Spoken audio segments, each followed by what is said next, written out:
Welcome back once again, everybody, to Paranormal, the New Normal. I am your host, Jeremy, here as always, trying to make the world seem a little more normal. Does it ever happen? No. God freaking fucking no, it never happens. But you know what? It's not supposed to. The world's not supposed to be normal. Otherwise, it'd be boring and we wouldn't want to live in it. So that's my theory, at least. But you all know how I feel. Let me introduce my guest tonight. Once again, I bring you another amazing guest full of mystique and mystery. John Lawyer, spiritual guide and seeker. How you doing tonight, John? Doing great, Jeremy. How about you? I get the podcast. It always makes my night better. It always makes my night great. So nothing like talking to somebody else and just hearing their point of view on the world. That's to me is magic. It's really magic to hear this type of thing. And especially with this conversation tonight, I have a feeling it's gonna be something special because spiritual people are just I never when I started this podcast, I expected to talk to everybody just about Bigfoot and cryptids and ghosts, and never thought I'd really get into the spiritual side of things. And then 170 episodes later, guess what most of my episodes are? So I fell in love with the spiritual side of things. So gotta love it. But let me ask you this question I ask everybody on this show. What got you into the paranormal spiritual world? What drove you down this path? For me, I love that question because I wasn't on this spiritual journey. I think that we're always on a journey, even if we don't know it. But I didn't know it at the time. So I was I was laying in bed with my wife one night. She was asleep, and I just kind of had this massive moment of understanding or clarity. People call it awakenings. People call it a lot of different things, but the universe just made sense to me. I felt this oneness of everything, that we're all connected, that we're all kind of saying the same thing, whether we're talking about philosophy or religion or science or extraterrestrial. We're all kind of saying we're painting with the same shades, the same color palette. And I thought, regardless of what we believe, maybe we could all talk about it more closely together and ask better questions, find better answers. And like I said, it just all came to me in a moment. I love that. Okay, well, one, I agree 100% with you on the fact that I believe in fate. I believe the universe weaves our path for us before we're even born, and the universe knows what we're supposed to be doing. So, yeah, I 100% agree with that. And I mean, I've yet to truly have my spiritual awakening. I've been told I'm in the process of it, but it's taken its damn time, and I am like, come on, it's like if it was a pizza, I'd be getting it for free by now. But it's just I've been told I'm on the path of it, but I have yet to truly have it, and I'm dying for that moment to come because I can't imagine what it feels like to just all of a sudden. I won't say understand everything because that's a very stupid thing to say because no one understands Right. everything. But Exactly. how did it feel to finally at least have a better understanding of the universe? I'll put it that way. It was a very warm feeling. It was comforting, and I I had been in such a bad place for such a long time prior to that that it really helped me. I'd always been a positive person, but I'd been stuck in a bad place, even though I was a positive person for a long time. If that makes any sense. So, yeah, it felt great. It was like I said, it was very warm. It was very, it was deep, but also simple at the same time. Actually, you have no idea how much that makes sense to me because I've always been a good person, always have been, but this last 6 months have been like the worst 6 months of my freaking life due to things outside podcasting. And I mean, I've been told spiritual awakening is usually brought forth by chaos in your life. That's usually what brings forth the awakening. And I'm like, okay, well, I've had enough chaos now for like 5 of those 6 months. Let's go, let's go. Like, just give me it already. Like, I know the universe wants you to be patient and wait for your turn, but still, it's just, they drive me nuts. But, and I guess the second question I ask everybody always is, have you had any experiences with either? I mean, for you, I would guess it almost would be spirits, but we also accept aliens and cryptids and all that fun stuff too, if that happens to come up.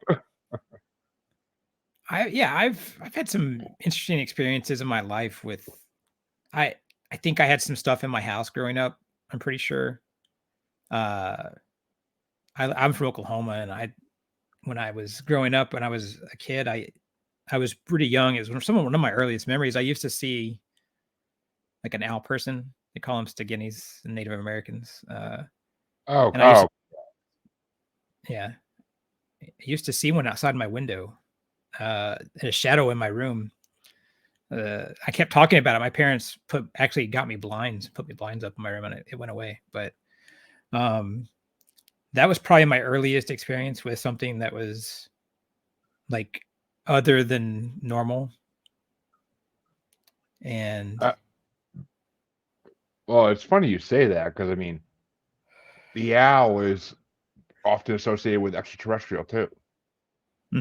that's true. So Yeah, it's such a diverse creature as far as like its meanings, right? It covers such this wide range of importance in different cultures. it truly is. I mean, they're mysterious birds. I mean, there's a whole conspiracy that birds aren't real and that they're really just government security drones. But I don't really put too much banking into that theory. Well, co-host of mine on another show puts a lot of banking into that. But I mean, I don't know. The owls have such a significance to extraterrestrials and being in the same basic area when extraterrestrials visit people. So I don't know. A lot of people see owls before they get abducted and stuff like that. So I mean, but yes, the Native American side of it is really large too, as far as owls go. So who knows what you really were experiencing? I mean, as a kid, I wouldn't expect you to remember it now, but it'd be Yeah, no, I can still picture it, but it doesn't. I was really little. It was like I said, it's one of my earlier memories. which, yeah, I mean, early memories. I mean, I don't think I even have any early memories before like 5 or 6. So I mean, yeah. Yeah, that's about when it was probably. So you said you had this awakening. So what are your spiritual beliefs nowadays that since you've awoken? I kind of have two parts of it. The first part is I'm a universalist or an omnist, so I believe in the validity of all like human thought, philosophy, religion, spirituality, whatever you want to call it. Even atheists and scientists. So I believe it's all valid. I respect it all, and within that umbrella, I have my own particular leanings. I subscribe to kind of the more pantheistic universalist side of Hinduism, like the Brahman and the that universal connection with everything. I really appreciate the contrast of uh, the light and the dark of Taoism, and that line in the middle that we walk in between, and also that some of the indigenous Native American and other indigenous beliefs that we aren't in nature, that we are nature, and that we're very young beings in the scheme of things that are on this planet in this universe. Humans aren't at the top of that pyramid of uh, you know, like metaphysical evolution of things. Oh God, no, we're towards the bottom of that freaking pyramid, for God's Yeah, sake. I mean, we're yeah, we're nothing in this universe compared to what else is out there, at least in my beliefs as well. But I mean, yeah, I don't want to think people think I'm stating fact here because we don't know. That's the point. We don't know, but we do know there's more than us out there, and that's the scary part is that we know that, but we know nothing more. right. But I mean, see, ever since I was atheist for a long, long time after I got out of growing up religious, and I recently became more agnostic. Well, not recently, like 5, 6, 7, 8 years ago, I became more agnostic of everything. And there's something out there. I said, there's something out there. What it is, I have my theories, but I don't subscribe to any one theory. And this show changes my mind on that theory every freaking time I do an interview because everybody's opinion makes me think, like, what is really out there? And it's just, that's why I love these conversations because it just opens up my mind to more things that I don't know. And for anybody to assume they know all this is just, to me,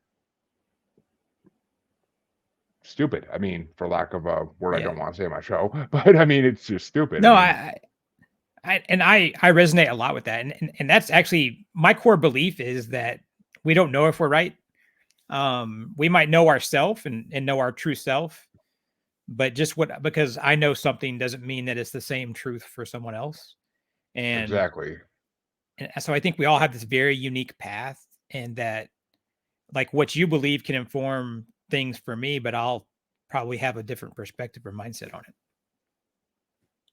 Now, my other question is because I was reading your bio at one point. I'm like, I kind of got to ask, like, because you have an interesting past as a human as well, and I Mm-hmm. mean, you were a warrior in a lot of places that people in America don't go.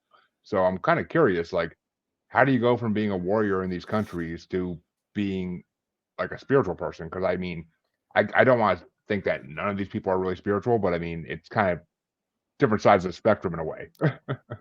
No, it is. You don't see a lot of spirituality in the military and U.S. military, Western military industrial complex. For me, I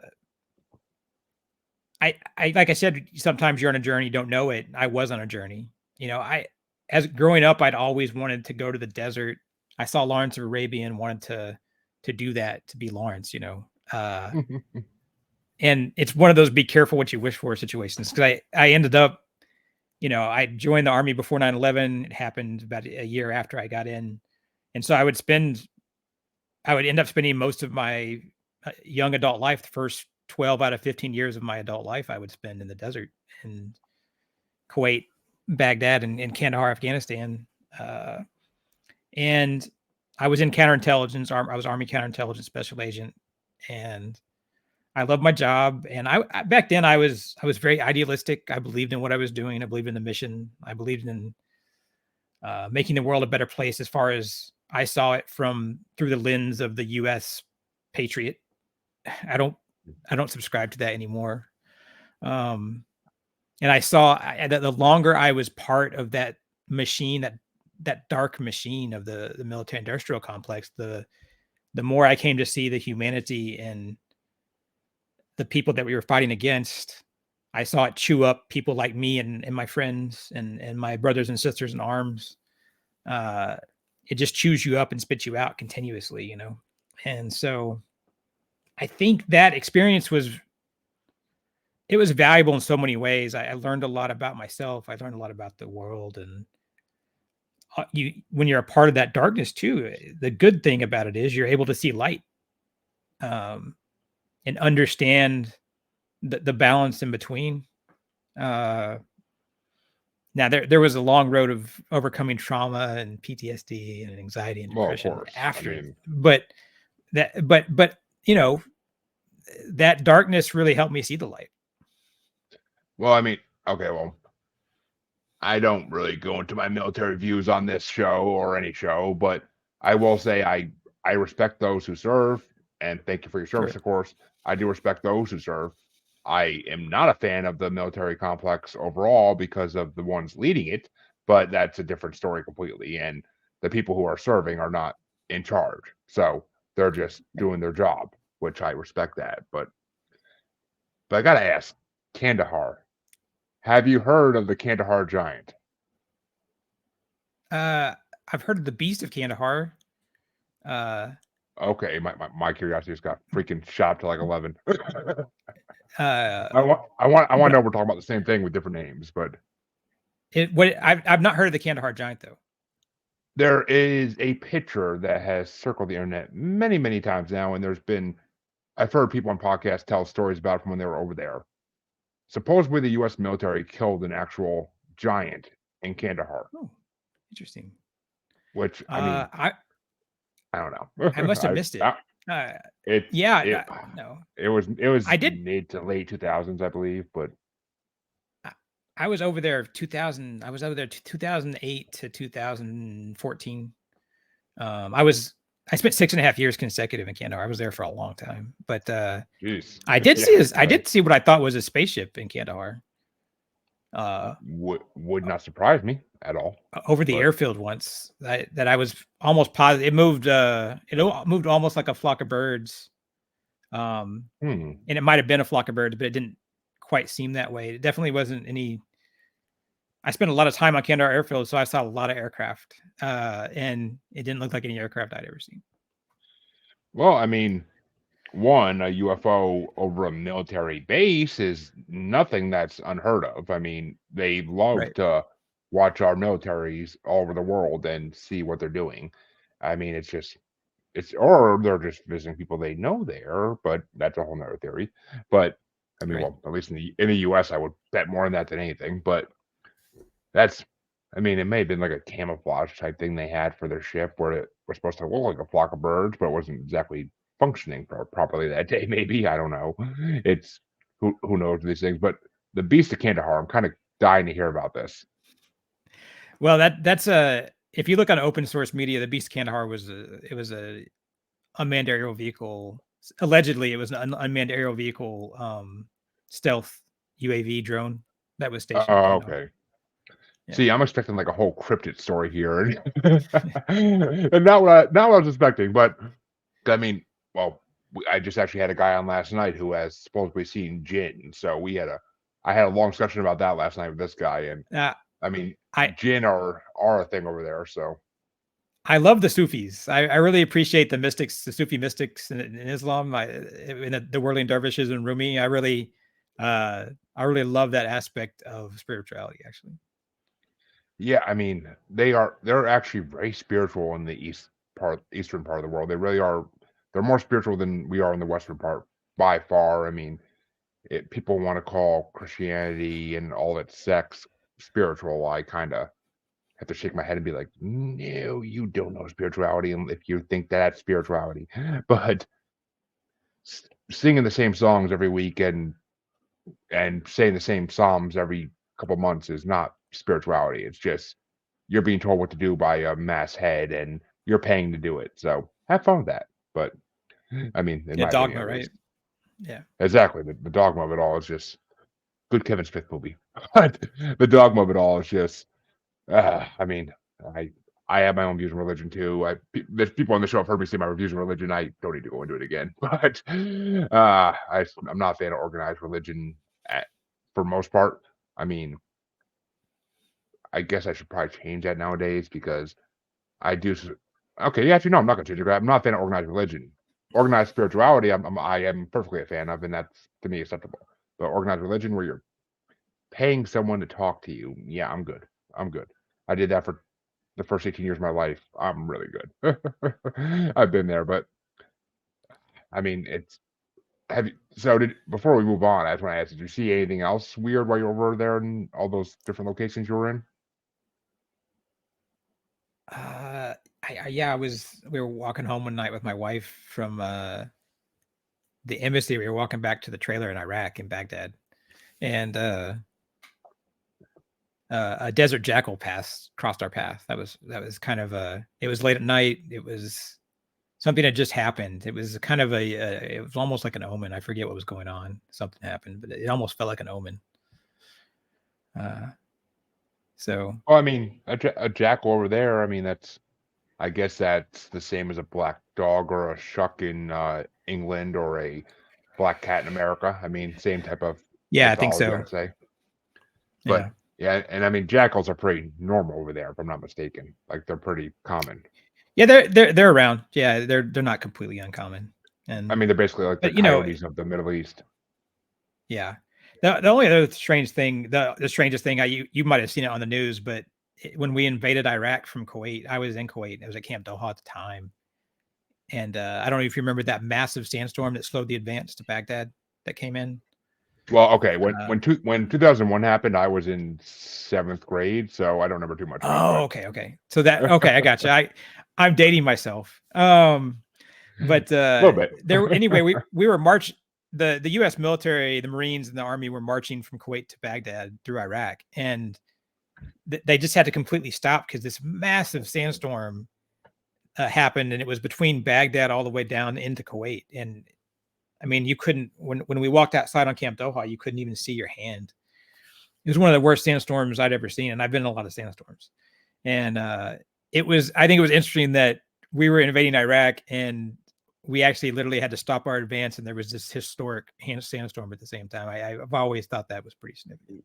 Which makes you think for a second, like, are there some other forces at work here, whether it be some Sure, kind of gods or some kind of maybe even jinn? Maybe there was some, I don't know, sure. maybe you guys were near an ancient jinn spot where they would basically hang out I mean, and like they were literally driving through. like on Nazaria and Najaf and Babylon, like literally like driving tanks through Mesopotamia. So I mean, that's some ancient stuff right there. So who the hell yeah, knows? I mean, there could be creatures that still live there that are immortal since the beginning of time. I mean, who knows? It's just it's interesting. It really is, and I I don't know.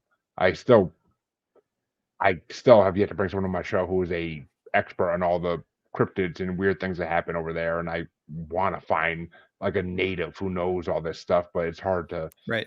I haven't looked. I'm not gonna lie. I haven't looked too hard to find one, but I want to find one. It's just one of those things I hope I come across one day, and if it's meant to happen, it'll happen. Is my opinion. But kind of curious because I know you started a community yourself. I believe it's Hmm. pronounced, and please correct me if I'm wrong, the Kishar Spiritual Community. That's correct. That's Or right. oh, yay, I got it right. You got it right. So what's the story behind that? And well, I guess I'll start with how'd you come up with the name for it, and when did you start it? I guess I'll start with that. Yeah, we formed it back in 2022, and we just started our online portion this past fall. And we came up with the name. We figured name's really important, right?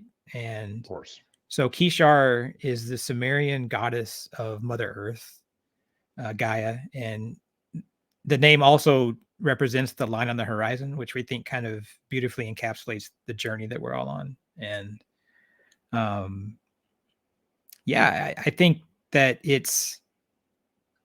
that was the foundation of it. My wife and I formed it together with another friend of ours. My wife was actually almost the whole time that I was in all these war zones, she was there with me. We had the same job and did similar things, and we actually worked side by side all those years. And so she has a very similar experience.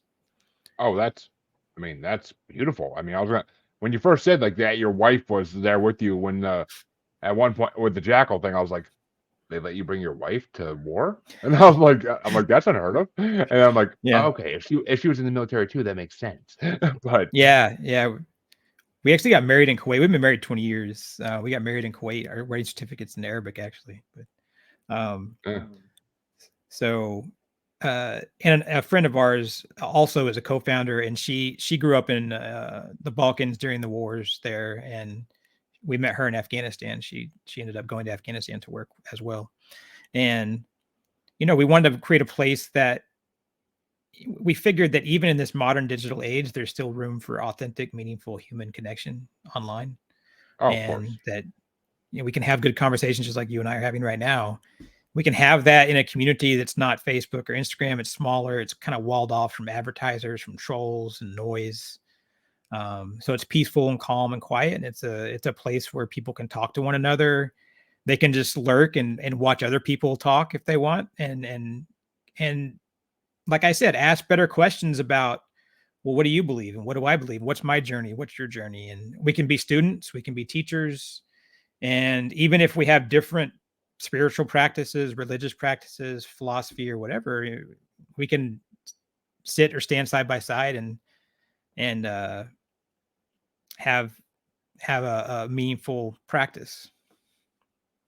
Okay. I mean, that's actually kind of beautiful in a way. I mean, to find any type of community type thing nowadays that's away from trolls, and I mean the internet's a freaking hazardous waste zone of just people looking to destroy other people. That's all it really is. And Yeah. I stay off social media for the most part besides podcast related stuff. I mean, Right.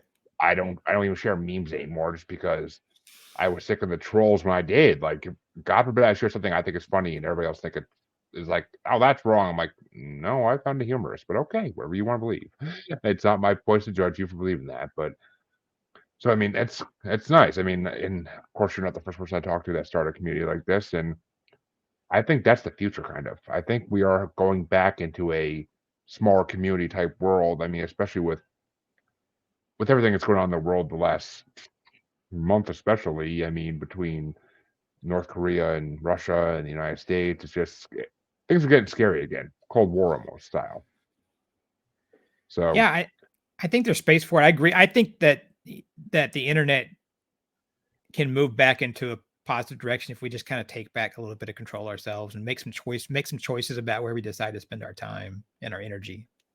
Well, that's the thing. I mean, if you don't want to get hated on by trolls, people, I mean, leave that community, leave that group on Facebook, Right. leave that chat group on Twitter, wherever you are where you're getting trolled, like just leave that or block people that are trolling you. I mean, it's simple enough. Yeah, I It's mean, just even I've met a lot of people from all the way back from high school, but all my different places I was in the military and as a civilian overseas. I know all these people and I love all of them, but some of my brothers and sisters in arms I don't necessarily agree with for hmm whatever reason, or that it's just too noisy. So there's always that on Facebook. There's always the unfollow option where you're still friends, but they don't even know you're unfollowing them. So you're still connected. But yeah, we have choices about how we consume, what we consume, and I think we can definitely navigate it in a way that is healthier for us. exactly. So I got going back to this community you created. Sure. So is that the end goal of it, or is there something bigger you have in mind for the future for it? I mean, we're putting together physical, spiritual retreats as well, so we can kind of have that direct human connection integrated with it over time. And it's really my idea is to, hey, where is this audience at, where we can kind of find people that kind of are open minded, but willing to talk to other people of different views. And um, I think that if you want to accomplish something, you could be a driven professional, you could be a stay at home parent. It doesn't matter anything in between. You could still want to be aligned in your mind, body, and soul, and find a group of people that also want that, but aren't going to tell you you should do it this way or you should do it that way. They might help you out if you ask for help or whatever, but it's not anything that's like we were talking about earlier with dogma or anything like that. Um, so I think that's the goal, is to my goal and the goal of the co-founders, these two strong women that helped me with this, is to help people help themselves and do our part to make the world a better place, kind of give back to the universe, you know.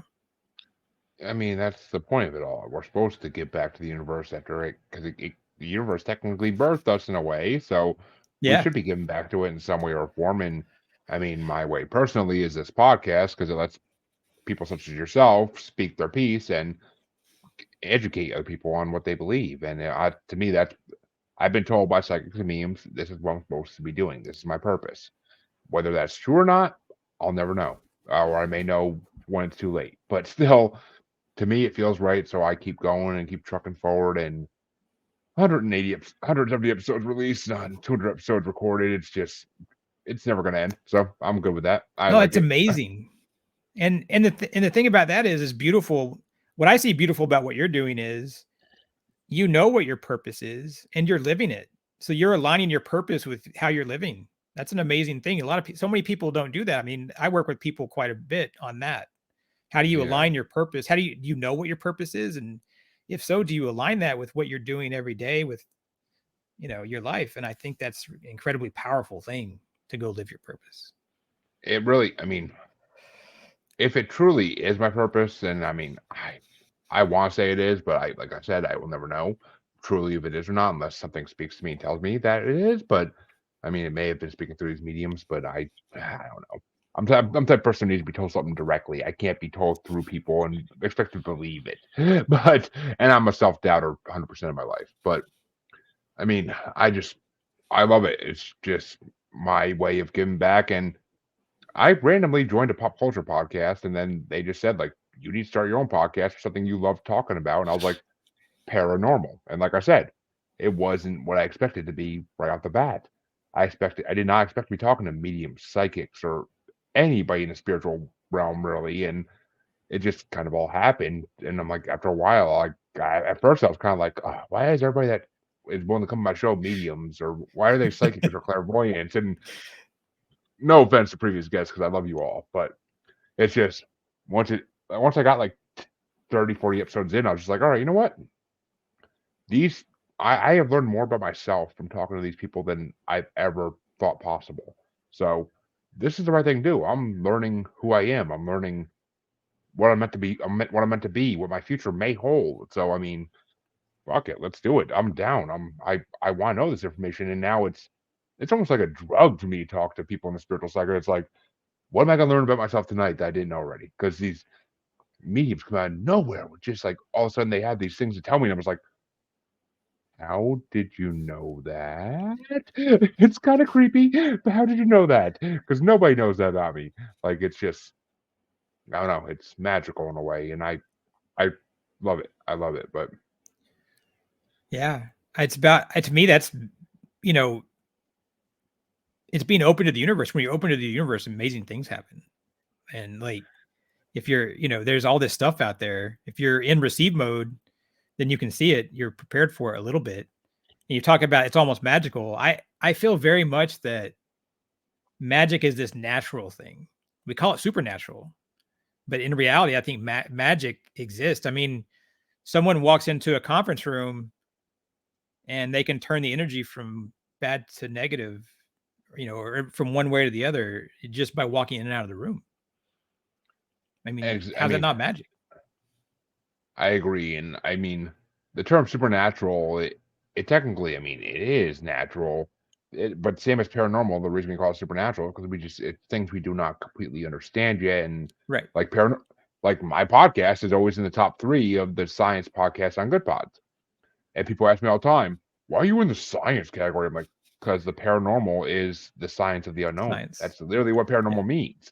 So I technically it is science in a way. I mean, it's just unknown science. It's just stuff we can't prove Bigfoot exists, but we fully believe he does, and or they do. I'm sorry, I keep gender shaming you, Bigfoot. I'm sorry, but we know they exist. Most of us do anyway. We are willing to admit they exist because there's enough proof of it.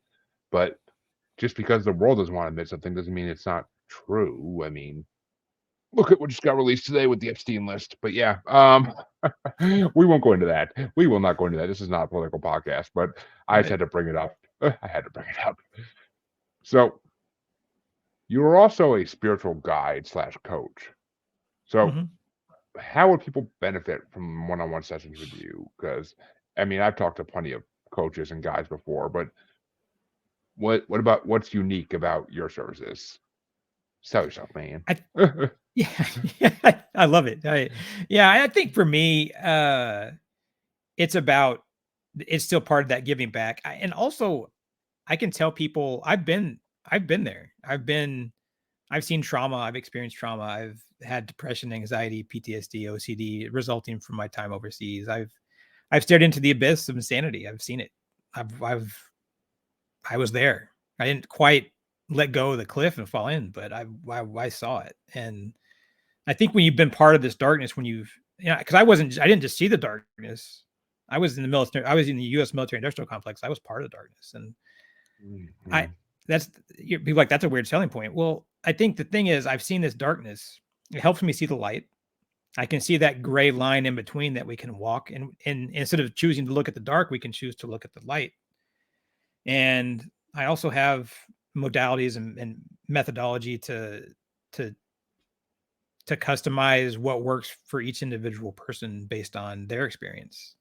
Obviously, drawing from my own universal life experience, but I think it's about again aligning that mind, body, and soul. And I'm very much interested, and our community is also interested, not just in being spiritual, but we live in the real world where most of us aren't going to go live in the monastery in the foothills of the Himalayas, um, Mm. and as such, there's that real important intersection of our spiritual path and this real world we walk through every day. And how do we do that? And it's about being centered and grounded in your health and wellness, your fitness, your personal relationships, your finances, your sleep. There's all this stuff that if you're centered and grounded there, then suddenly you have more space and time to be spiritual and you're more aligned in your mind, body, and soul. So I think it's this, I think holistic gets used a lot, but I think it is, there's a reason that it's important because it really is all this stuff that has to kind of fit together to help someone live. What I'm really interested in is them living a joyful life and living a purposeful and fulfilled life. And whether they're a driven professional or, like I said, a stay-at-home parent, the thing is, I've been a stay-at-home person. I don't have kids, but I have dogs. And I've also been a driven professional. I worked 110 hours a week for 12 years. And I lived a whole lifetime before I was 35. And so I've been that driven professional that was 100% dedicated to the job and nothing else. And so I guess that's me selling myself, saying that I have some context to, if I can help someone know that they're whole inside, even if they can't see it, know that they have light inside, whether they know that's there or not, then maybe I can help them get through the desert or through the swamp faster than I did, you know? Exactly. I mean, you teach from your own experience, and they'll figure it out faster than you did. That's the purpose. I mean, Right. I try to. I mean, I hope that my podcast reaches younger listeners out there, which it has to some degree. But I switched platforms and lost that stats. But we were reaching out to some, I believe it was 16 to 21 year olds, and some 21 to 22 to 30 year olds a lot. And I want people like that to hear this podcast. So I want young people to hear this podcast so they realize there's more out there in the world than just going to college, just getting a job. There's more out there than that. Like, yes, those things are very important. And if you feel like you're supposed to go to college for God's sake. I mean, I'm not going to tell everybody they have to go to college, but if you feel like that's your path, then follow it, please. Because college is great and does things. It didn't do anything for me, but it does things for other people.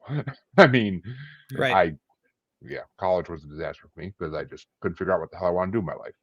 And see, if I had someone like you back then, I would have been able to figure it out maybe. But instead, I wasted 7 years taking classes that I don't barely ever use. So yeah, but Right. some people need college though. Some people need that order. Some people need that Sure. instruction to get them to where they need to go in life. For me, I could have saved a crap load of money and not gone. But still, I mean, well, okay, I'm not gonna lie. I learned things about business in the first college I went to, and I graduated with 2 degrees. So I got something accomplished. But unfortunately, they're associates, so they don't do shit in this day and age. So it is what it is. But and crap, you said something in the beginning of that I kind of agreed with completely. Don't want to touch on, but oh well. Either way. So moving on though, I see you work with unconsciousness, like a stream of unconsciousness, and I love that because I do that sometimes during the day. Like, mom just messing around my phone. Like, I'll sit there and just mess around my phone and just kind of no purpose, just messing around, trying to open my mind and just see what comes to me. And like, maybe it'll be a new idea for a podcast special. Maybe it'll be something special to do for my wife. I don't find that enough, but according to her. But I mean, it's just I like the idea of unconscious thinking, of like not having a purpose and just like kind of like going through the void and trying to figure out what you're supposed to be doing at that moment. I've spent many hours on my video game or my TV on pause, just looking at my phone and being like, "Oh, 3 hours just passed. Oh well, I'm gonna go do this now because that's what I just figured out I should do." Like, so what is your views on like a stream of unconsciousness, whether it be writing or just sitting there on your phone? Either way. Yeah, I think for me, like if you're doing unconscious thinking and things are coming to you, I think that's a really good thing. It's almost like mindfulness kind of in a way where you're just like absorbing things as it comes and kind of uh I sometimes I talk about mindless thinking, yeah. And I think it's this powerful thing because we don't always have to be going. And so I think that's really powerful when we're not having to have racing thoughts or do something that's super intentional. I think that it's sometimes okay to do the opposite.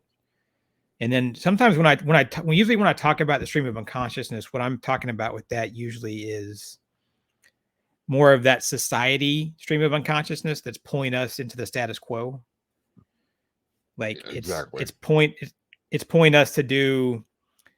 I see that. I don't want to say that's a negative thing, but I think that if we're just going with the flow of society, we're not deciding who we are as individuals, because we have all this stuff that we're told from the time we're kids that we should do this or shouldn't do that, or have to do this or can't do that, or it's all this stuff that we've been told by our parents, our teachers, our friends, our coworkers, our bosses, and all these tribes, right, that compete for our attention and tell us that we have to be this. And so I think that when I talk about stream of unconsciousness from that perspective, what I'm talking about is stepping up out of it and kind of looking around and seeing the color of the world, seeing the vibrancy within yourself, separate from that pull of society.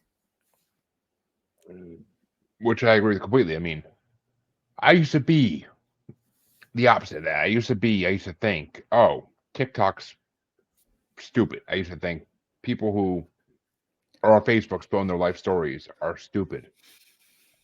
Now, I scroll through. I mean, I'll scroll through TikTok still to this day, just because it's TikTok. But I'll scroll through Facebook and like I mean I use my old pocket my old Facebook account that I used to have before I had to take it down for personal reasons.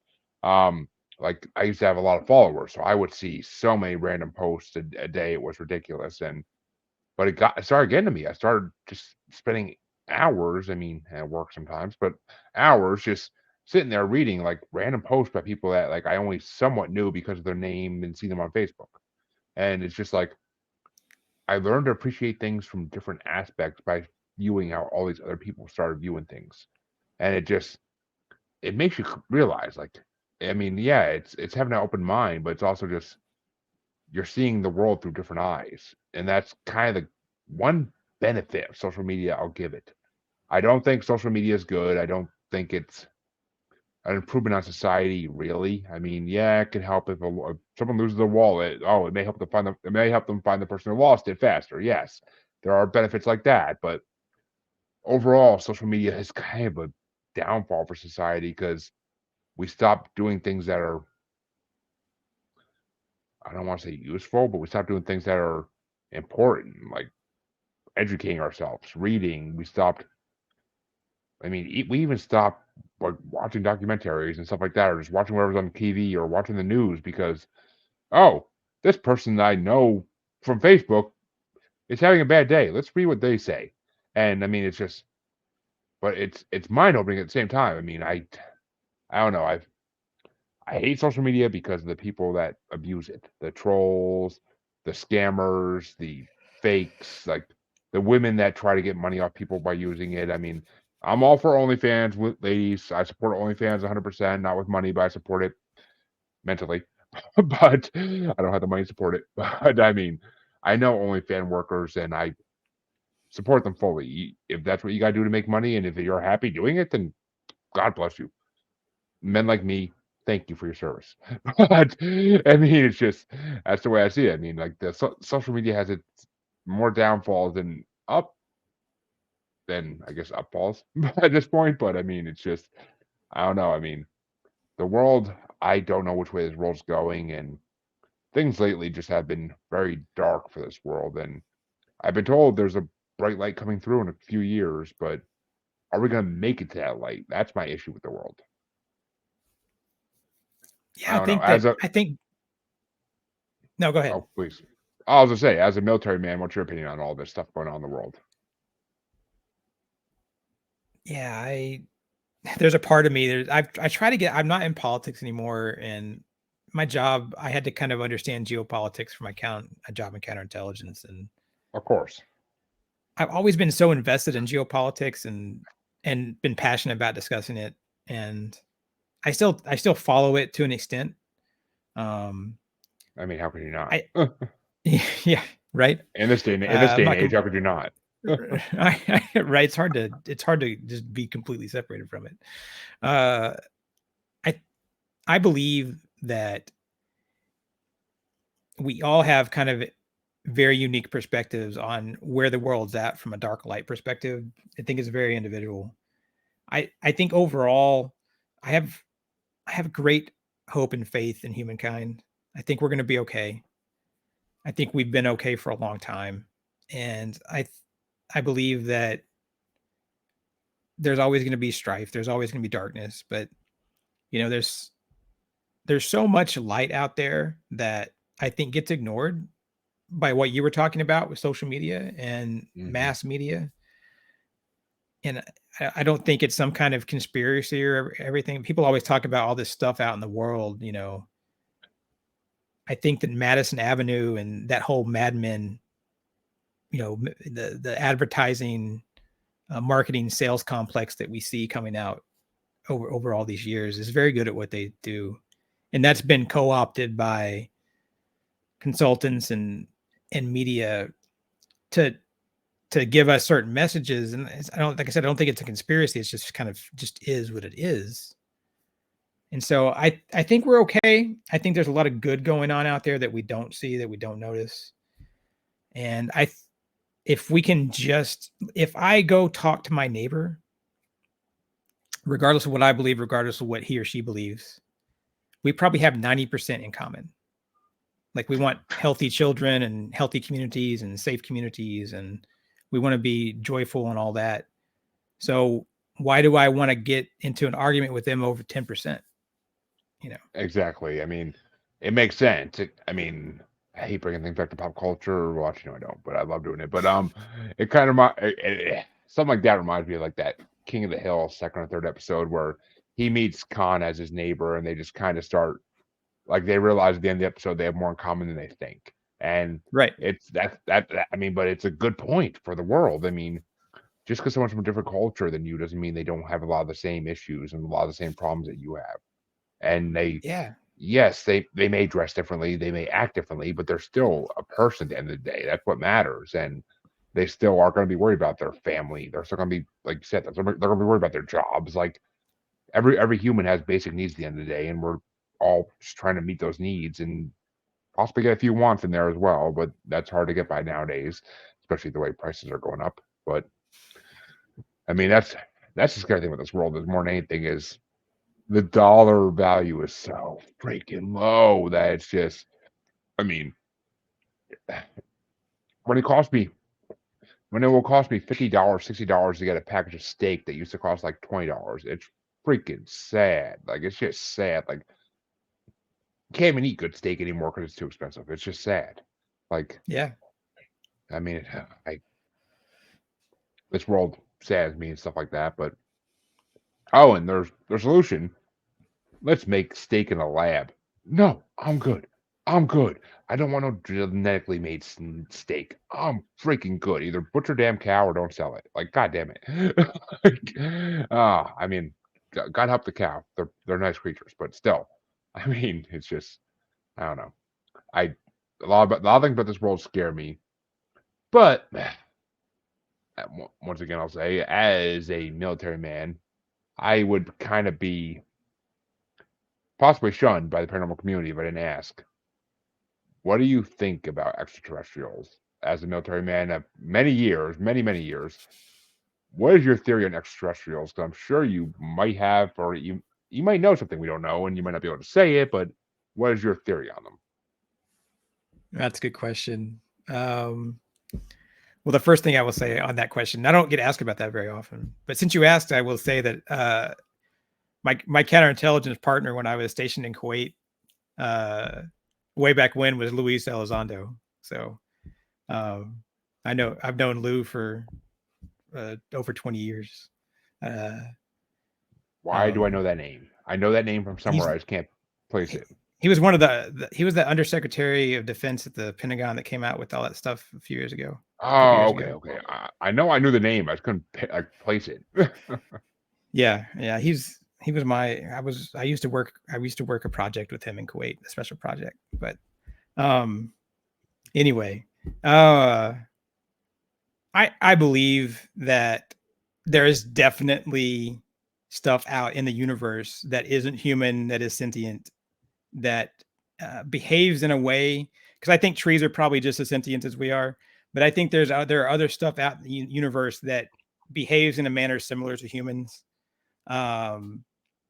I think mathematically it's got to be almost certain to have occurred. Uh, I I think that the U.S. government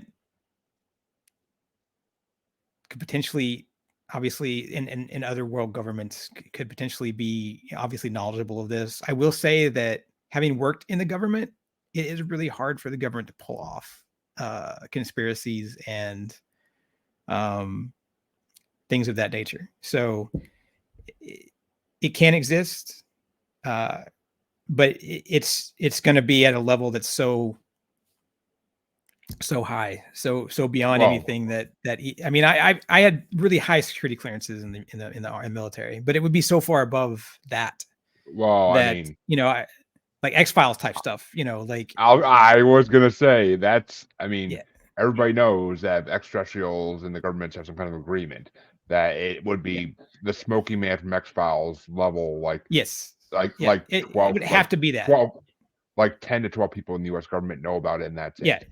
And they're because not there's no telling nobody. because the U.S. Army, the U.S. government is both really good at what it does and really bad. And both Mhm. those things can be true at the exact same time. So it would have to be a super small group of people. But I like if I mean one of my favorite shows in the world is the X Files. I adore the show, and if you told me that that's true, I would just I would sit here and be like, yeah, that makes a lot of sense to me. You know? Oh, I 100% believe. I 100% believe the X Files is based off of insider information from the government that was given to Chris Claremont.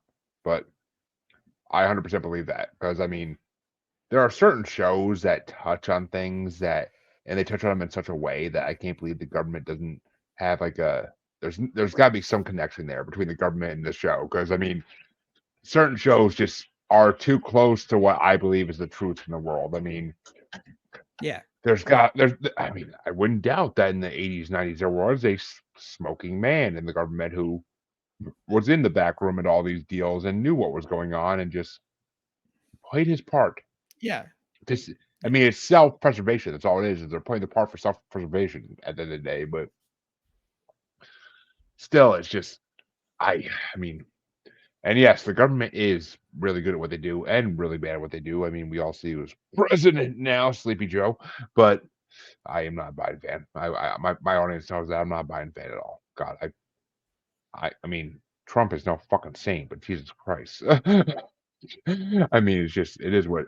And he only was on the Epstein list for one flight. Just saying, people, he was the lowest number on the freaking list. So, yeah, Chris Tucker was over there more than he was. But I mean, it's just rant over. But I mean, it's just the government definitely is hiding things. I've heard enough stories from people who were in the military, like anonymously saying on other podcasts that, yeah, I mean, we interacted with things that we can't explain. We saw things we can't explain. Area 51 is not the real place. There's an Area 52 and 53 and 54. There's multiple locations around the U.S. government. But yet, I had a neighbor where I used to live that actually he works for the government in aeronautics. And he said to me one night we had a blackout. Or we had a blackout. There was like a brownout or a power surge or something. And he was just like grilling, and we were talking while I was outside just wasting time because there's nothing else to do. And he's like, and he was telling me about his job. He's like, yeah, he's like, I've been to certain bases in the desert I can't talk about or tell you where they are. And I'm like, okay, I wish you could tell me a little bit more about where you work. But I mean, there are definitely things out there the government does not want us to exist. And I am 150% believer in extraterrestrials because I've heard too many encounters. I mean, the government admitted UFOs are real. The next step is sure, just basically saying, yeah, there's been extraterrestrials on Earth since the beginning of fucking time. They created us, like the Anunnaki, the reptilians, the all the other ones I can't think of the name of at this moment, but they created us. Like there's like 6 or 7 different species that were supposed to be the founders of Earth and help either bring humans here or clone humans or create humans. I don't.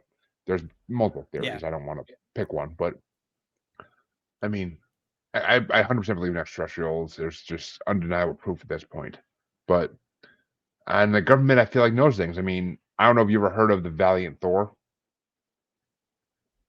no, During Eisenhower's presidency, supposedly him and the Pentagon were visited by an extraterrestrial who was a Norse extraterrestrial. He looked like a guy from Sweden or Finland or pick a country over there. And he was a Norse extraterrestrial and he was called the Valiant Thor.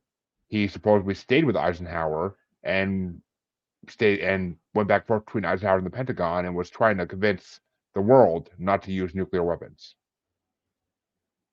And he was trying to interesting. warn us, like, if you use nuclear weapons, that we can't be responsible for what our people do. And a lot of people believe that's the reason that we never actually nuked any other countries and why no other countries nuked us, because he made us basically sign like a treaty type saying like nuclear weapons are out of the question.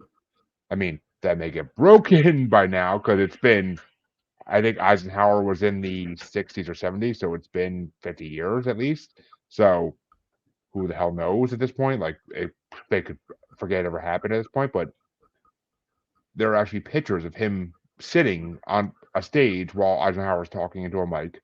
And Eisenhower's daughter has come out in recent years and said that she met him and he was real. Oh wow, So, that is interesting. Well, Eisenhower's a smart guy. I mean, he was. I mean, DDE. He really was a good president. A lot of them more back then. Nowadays, it's more of a social media presidency almost, and it's kind of sad. But they're not as elegant as they once were back in the World War II era, Cold War era. I Oh mean, no, for now sure. it's a joke. Now it's a joke almost. It's a much more Yeah, it's a much more produced product now. Yeah, it's a much more highly and produced I product. mean, I always say, who cares? Because the government, I mean, the president has no real power. I mean, he can't Exactly. declare war without getting approval from like 5,000 other people. So, I mean, it's not going to happen. Yeah. I mean, yeah, we declared war against North Korea supposedly, but who the hell knows if we really did or not, or if it's just a media thing to make Americans get strong again. I don't fucking know. And yeah, we blew up ships. We blew up ships supposedly. I don't know. I'm not there. I don't know. But I don't trust the news for 1 second. I don't believe anything that's said in the news. But because that's just the way you have to live nowadays. Because all these different news stations are telling you different sides of stories, and they're trying to get you to sway to one side or the other, and it's just ridiculous. But which is, I mean, Yeah. I keep saying, wait until the next big pandemic, and it'll be Bigfoot that's real, not extraterrestrials. It'll be Bigfoot that's real.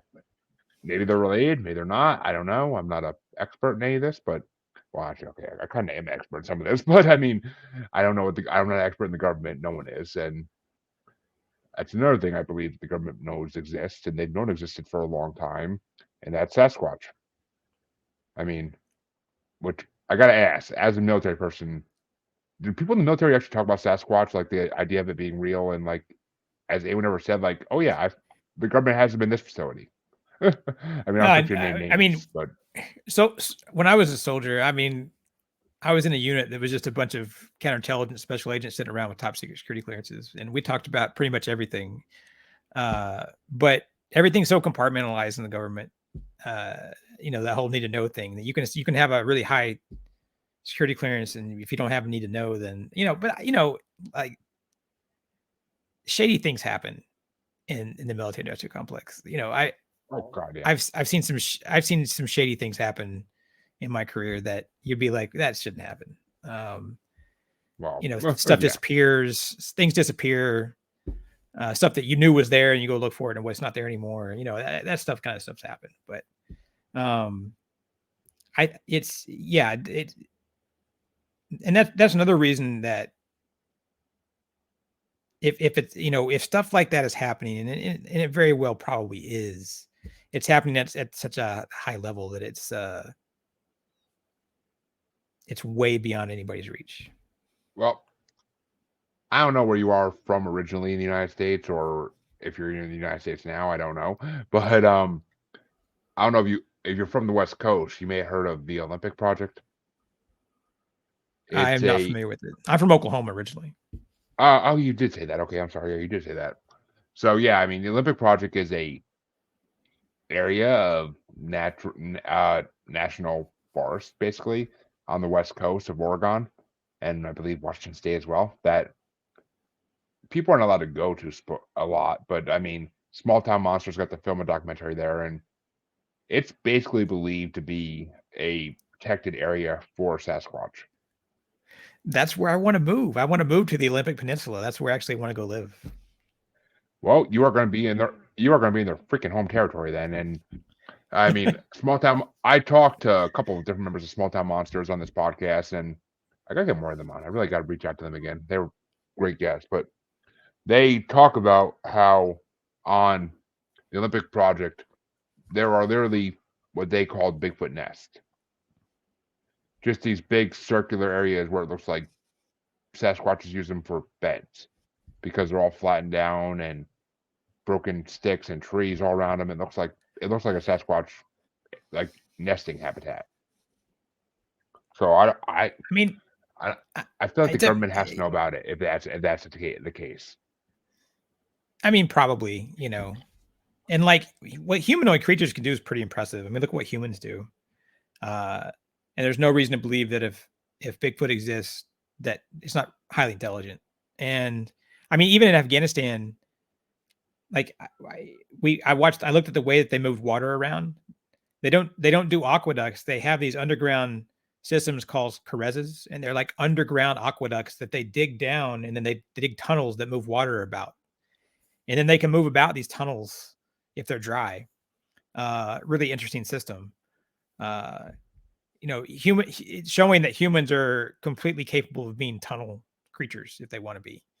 Um, so that just came to my mind when I was thinking about, like, you know, these other things out in the world that we don't know uh, if they exist or not for sure, because there's no, you know, evidence or whatever. And if there is any evidence, it's suppressed. That's just my thought on, like, that comes to mind. There's all, you know, humans do amazing things. So why Oh, they can't do. other species do amazing things? See, I'm along the wavelength of either, in my mind, either Sasquatch or extraterrestrial nature, or they've been here since before we were, or since we were, basically. I mean, I Sure. don't know. It all goes back into what we believe we came from and where we came from.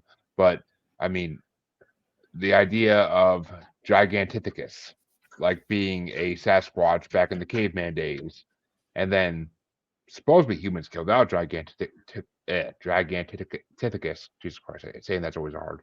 But supposedly Homo sapiens killed that out. But what if they decided, like, all right, these guys hurt us. They're over here.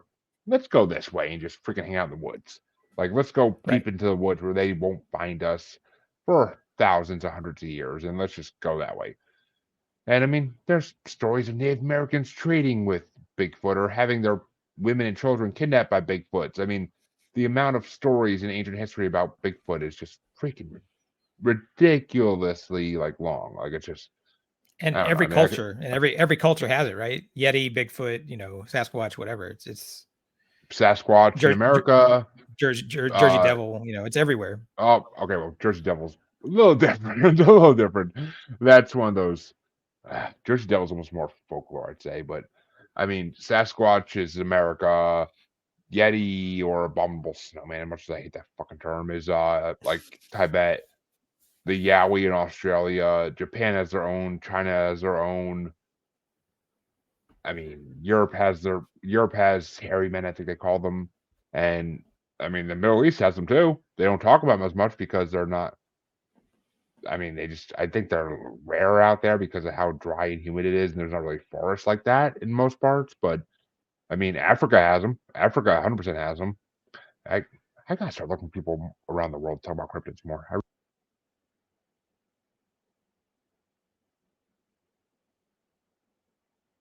I lost your audio.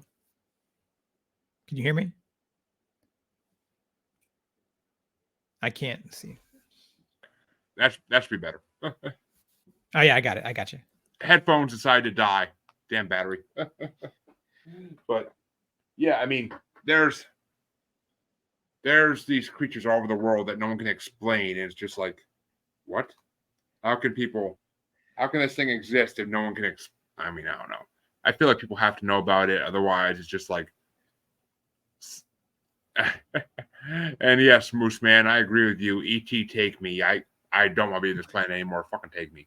But take me, my wife, and kids, please. I want to stay together, but take us. Yeah. But I mean, it's just, I don't know. Sasquatch is, in my opinion, 100% real, and there's too much proof otherwise. And I could spend all night talking about Sasquatch or about dogmen or any of these topics, but which, I mean, it's actually funny because I'll say this real fast and then I will let you speak your piece before we wrap up. But I had one of my first guests. He was in the army as well.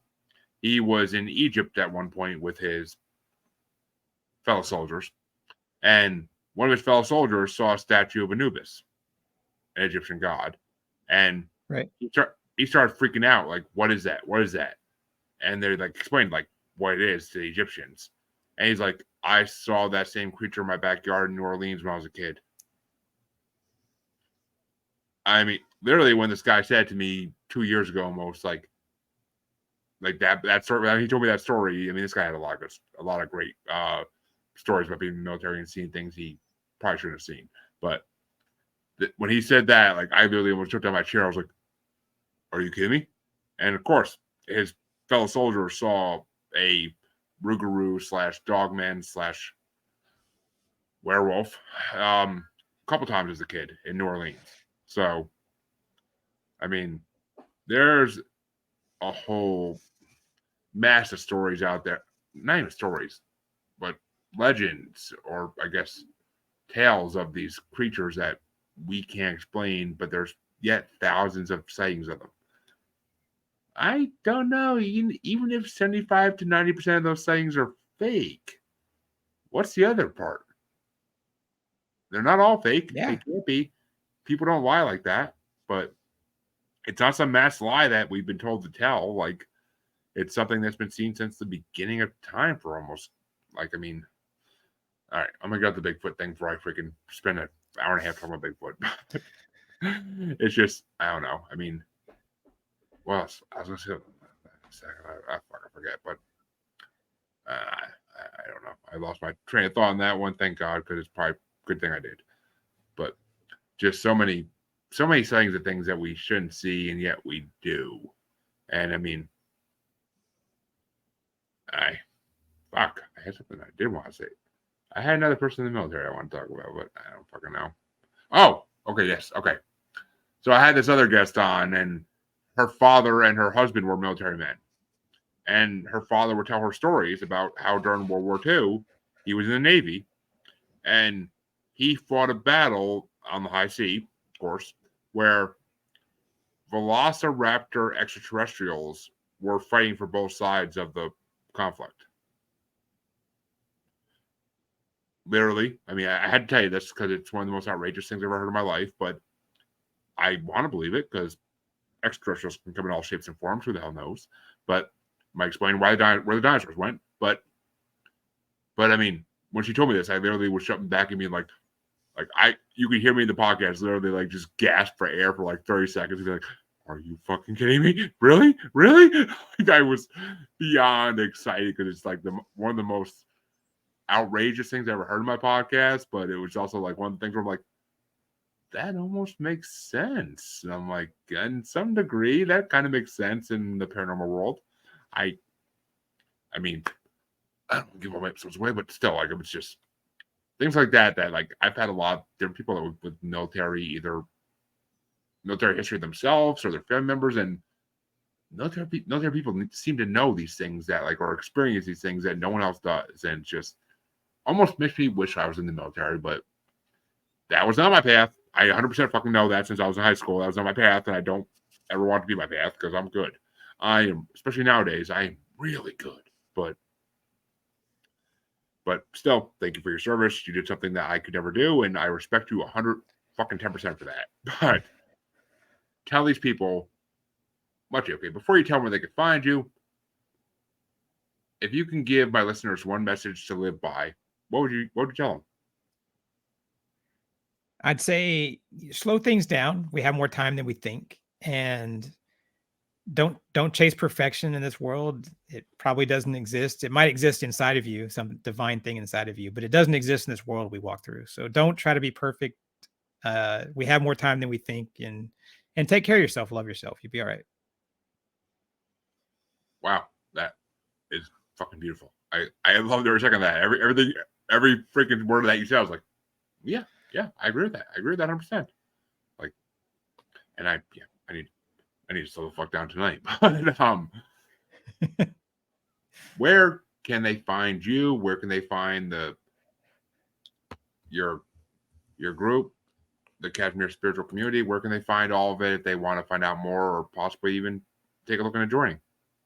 Yeah, our main website is kishar.org, KISHAR.org, and that's the entrance to our community. It also has all of our social links, and we have a pretty cool YouTube channel as well they can check out. And if they have any questions, they can definitely hit us up, and we'll get back to them. Well, there you go, folks. And of course, his links will be, of course, posted for all you listeners in the podcast description if you want to just click and go, because we're all lazy nowadays. So they'll be there for that. And I want to thank John for coming on, because this has truly been a amazing conversation, minus my 10 minutes of ranting at the end. But you guys are used to that, so you'll live. And I think you enjoy my rants. I really do. But I absolutely enjoyed it. It's a good conversation. I appreciate it. I'm telling you, if I can ever get like the highest ranking person in the military on this freaking podcast, I will go for 5 hours straight with them. I swear to God. So many questions. So many. But all my listeners, all my watchers, thank you. Like and subscribe, please. It helps.